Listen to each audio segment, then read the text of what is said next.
Daniel Beard. I am from Detroit, Michigan, and I was actually brought to this church because I had gone through a very hard time in my life and had hit rock bottom. But when I came here, actually the Wednesday before I came here on a Sunday, I watched this online, and what struck me was that the worship was within 5 minutes, just at a super deep level, at a deep level that I've experienced a couple times before, but it usually took anywhere from 10 to 20 minutes to get to that level, and it was just instantaneous.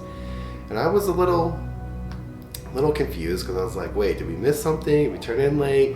But then when I walked in that Sunday after driving for 4.5 hours, the presence of God just instantly came and met me. And every day since then, from the minute I've walked in to long after I've left the building, I've just felt the Spirit of God just resting on me and just talking to me and speaking to me, and so much so that I haven't really been able to analyze it at all. I just went into what I call sponge mode, because I knew that if I stopped to think about it for just a second, I was probably going to miss something.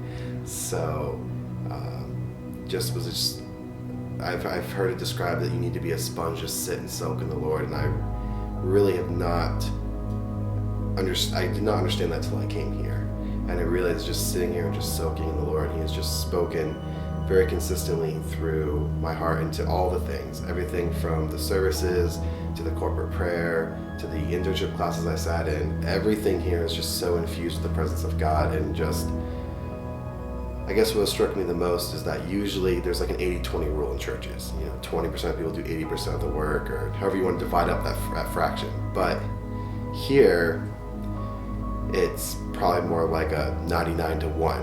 I mean that 99% of people are doing 99% of everything. And just everyone here is just so friendly and just so eager to be not only in communion with God, but communion with you while you're communing with God. And I've just been so thankful for that. And that has healed me beyond anything I could possibly expect.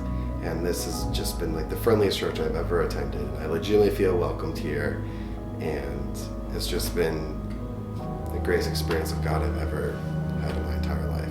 My life has changed hugely. If you had told me a year ago that I was going to get up at 4 a.m. on a Sunday, drive cross international borders to come here to Fort Erie, and then stay for 5 days, but experience some of the greatest growth of my life that I ever had before in my life, I would have thought you were crazy. I would have called you crazy if you told me I was getting up at 4 to drive to a church. But I did, and I'm so glad I did. And from the moment I walked into the store, God has just been peppering my heart and has changed my life, has literally changed the direction of my life. And that whatever I do from here on out, first and foremost, all glory be to God. But second most, I will have to thank Him every day for victory, and just the willingness of the people here to seek the heart of God and to bring the heart of God into the people who are in this building, and that I think creating an atmosphere that just allows Him to speak with me and has changed my life.